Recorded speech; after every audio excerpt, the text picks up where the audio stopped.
Hey guys, this is Kajal Kaushik and I welcome you all back again on my channel Cool and Easy।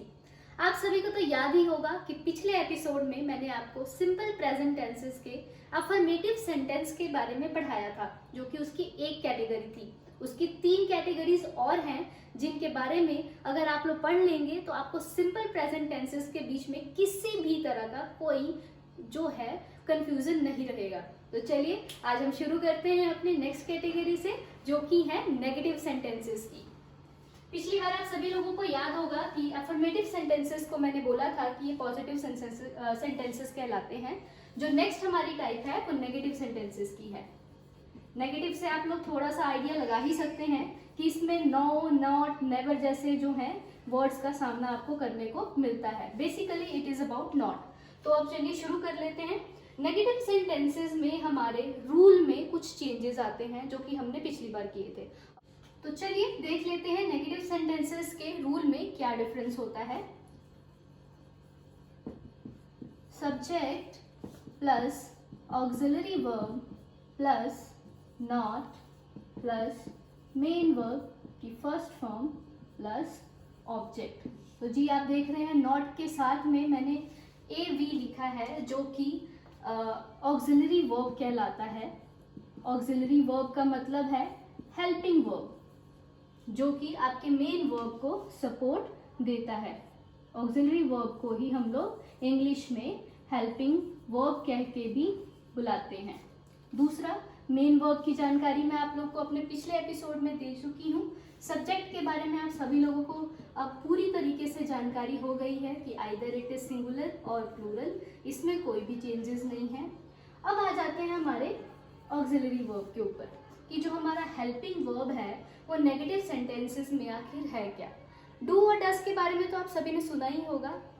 तो बिल्कुल वही जो words हैं, वो जो 2 वर्ड्स हैं, उनको ही हम लोग हेल्पिंग वर्ब के तौर पे नेगेटिव सेंटेंसेस में इस्तेमाल करते हैं। First is do, second is does. अब इनके यूसेज के ऊपर हमेशा मैंने स्टूडेंट्स को बहुत ही कंफ्यूज देखा है, जिनको इंग्लिश में सेंटेंसेस बनाने में दिक्कत आती है। तो आज के बाद आप लोग सोच लीजिए कि आप लोग की सारी मुसीबतें हल हो गई, क्योंकि आप लोग को सिर्फ इतना याद रखना है कि जो हमारा डज है वो लगता है हमारे सिंगुलर सब्जेक्ट के साथ, और जो हमारा डू है वो लगता है हमारे प्लूरल सब्जेक्ट के साथ। आप किसी भी एक को याद कर लीजिए, दूसरा अपने आप आपको याद रह जाएगा। सिंगुलर के साथ डज, प्लूरल के साथ डू। तो सिर्फ इतना सा चेंज जो है हमारे नेगेटिव सेंटेंसेस में आता है, और यहाँ पे ही एंट्री होती है डू एंड डज की इन प्रेजेंट सिंपल टेंसेस। अब बिना एग्जाम्पल के इस चीज़ को समझना थोड़ा सा मुश्किल है, और वो बात मैं अच्छे से समझती हूँ। तो चलिए हिंदी में एक सेंटेंस लिखकर उसे हम इंग्लिश में ट्रांसलेट कर लेते हैं, ताकि आप लोगों को पता चल जाए कि किस तरीके से आप डू एंड डज का इस्तेमाल कर सकते हैं। तो मैं 2 सेंटेंसेस आप लोगों को लिख के बताऊंगी, ताकि आपको डू का भी यूज़ पता चल जाए और डज का भी यूज़ पता चल जाए। तो हमारी फर्स्ट एग्जाम्पल है नंबर 1, लड़के गीत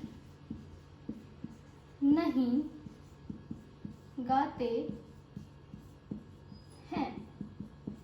ये जो नहीं है ये हमें बता रहा है कि ये नेगेटिव सेंटेंस है, और ते हैं से हमें पता चल रहा है कि ये सिंपल प्रेजेंट इंडेफिनिट टेंसेस का पार्ट है, जो कि मैंने बहुत अच्छे से, जिनकी पहचान करनी मैंने आपको अपने लास्ट एपिसोड में सिखा दिया था, जब मैं आपको अफर्मेटिव सेंटेंसेस के बारे में पढ़ा रही थी।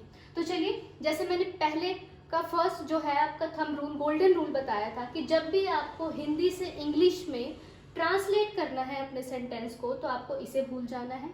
आपको सीधा अपने रूल के ऊपर जंप करना है।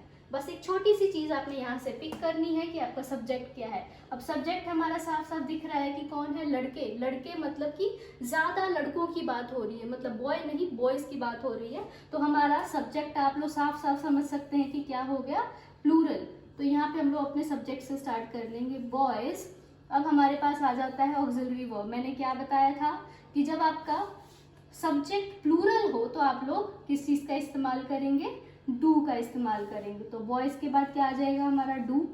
ऑक्सिलरी वर्ब आ गया, उससे पहले सब्जेक्ट आ गया, इसके बाद हम लोग सीधा आंखें बंद करके लगाएंगे नॉट।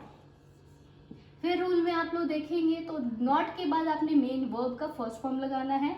यहाँ पे क्या काम हो रहा है, गाने का काम हो रहा है, सिंगिंग का काम हो रहा है, ठीक है। तो बॉयज डू नॉट सिंग नहीं गाते हैं, मतलब यहाँ पे जो हम लोग ऑब्जेक्ट जो भी गीत है उसको भी प्लूरल फॉर्म में लेंगे, सॉन्ग्स। ये हमारा ऑब्जेक्ट हो गया। This is our main verb जो कि हमने फर्स्ट फॉर्म लगाया है। नॉट हमारे रूल का पार्ट था। डू जो है हमारा ऑक्सिलरी वर्ब है, यानी कि हेल्पिंग वर्ब है, और बॉयज हमारा प्लूरल सब्जेक्ट हो गया।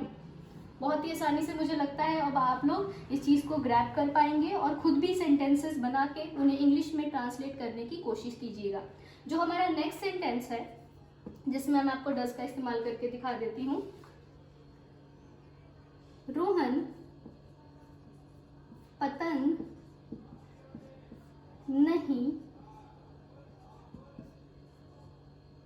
उड़ाता है। आप देख सकते हैं कि मेरे सेंटेंस थोड़े से उटपटांग हैं, लेकिन अभी जो भी मेरे दिमाग में आ रहे हैं और जिनके थ्रू मैं बहुत इजीली आपको वो सेंटेंस समझा सकती हूँ, इसलिए मैं उनका इस्तेमाल कर रही हूँ। सबसे पहले रोहन है हमारा सिंगुलर सब्जेक्ट हो गया, रोहन को हम लोग लिख लेंगे। रोहन के बाद हम लोगों ने ऑक्सिलरी वर्ब लगाना है। अब रोहन सिंगुलर है तो दैट मीन्स डज लगेगा। रोहन, डज के बाद ऑक्सिलरी वर्ब के बाद नॉट आना चाहिए, नॉट लगा लिया। नॉट के बाद मेन वर्ब की फर्स्ट फॉर्म आनी चाहिए, उड़ाता है तो फ्लाइंग, मतलब कि इस तरह का फ्लाई से रिलेटेड वर्ड है। Rohan does not fly a kite. तो ये जो हमारा सेंटेंस हो गया वो डज के साथ कंप्लीट हो गया, और ये भी आप लोग को बहुत ही आसानी से समझ आ गया होगा, मैं समझती हूँ। So this is all about our negative sentences under present indefinite tenses। और इससे ज़्यादा इस सेंटेंस में, इस टेंस टाइप में और कुछ भी नहीं होता है। अगर आप सिर्फ इसको अच्छे से पढ़ लेंगे तो आप बहुत ही आसानी से किसी भी तरह के इंडेफिनिट, प्रेजेंट इंडेफिनिट के जो भी सिंपल सेंटेंसेस होंगे उनको आसानी से ट्रांसफॉर्म कर सकते हैं अपनी रीजनल लैंग्वेज से इंग्लिश में। तो दोस्तों ये थी हमारे सिंपल प्रेजेंट इंडेफिनिट टेंस की नेगेटिव सेंटेंसेस, जो कि इसकी सेकंड कैटेगरी है। इसकी फर्स्ट कैटेगरी के बारे में आप लोग को मैं पिछले एपिसोड में पढ़ा चुकी हूँ, जो कि अफर्मेटिव सेंटेंसेस के बारे में थी। अब अपने नेक्स्ट वीडियो में मैं आप लोगों को इसकी नेक्स्ट कैटेगरी से जो है रूबरू करवाऊंगी और आप लोगों को बहुत ही कूल एंड ईजी वे में सिखाने की कोशिश करूंगी, ताकि आप लोग कभी भी इंग्लिश के सेंटेंसेस बनाने में बिल्कुल भी अटके ना और आप लोग को किसी भी तरह का कन्फ्यूजन ना रहे। So this is all about negative sentences. ये सेंटेंस मैंने इकलौता आज इस एपिसोड के लिए इसीलिए शूट किया है क्योंकि इसमें डू एंड डज की एंट्री थी और इसको समझना बहुत ज़्यादा इम्पॉर्टेंट है। क्यों है ये आपको अगले एपिसोड्स में देखकर पता चल जाएगा। So this is all. इसी के साथ मैं आप सभी से अलविदा लेती हूँ। Cool and easy next time again इतने ही ईजी वीडियो के साथ आप सभी को पढ़ाने और एंटरटेन करने की पूरी कोशिश करेगा। टिल देन आप लोग हमारे चैनल को सब्सक्राइब जरूर कीजिए, इसे शेयर कीजिए, हमारे वीडियो पे लाइक एंड कमेंट जरूर कीजिए। And yes, the challenge I have given to you all कि आप लोग खुद हिंदी या अपने किसी भी रीजनल लैंग्वेज में सेंटेंसेस लिखिए, उसको इंग्लिश में देन ट्रांसलेट कीजिए और हमारे कमेंट सेक्शन में उन्हें पोस्ट कीजिए ताकि हम आप लोग की हेल्प कर सके वेदर दे आर राइट और रॉन्ग। इससे आप लोग को लर्निंग और भी ज़्यादा इफेक्टिव एंड इम्प्रूव रहेगी। तो प्लीज़ हमारे वीडियो पे लाइक करना और इस पे कमेंट करना बिल्कुल ना भूलें। हमारे चैनल को सब्सक्राइब ज़रूर कीजिएगा, हमारे साथ में दिए गए बेल आइकन को ज़रूर प्रेस कीजिए और अपने घरों में सेफ और सुरक्षित रहिए। Till then tata, bye bye.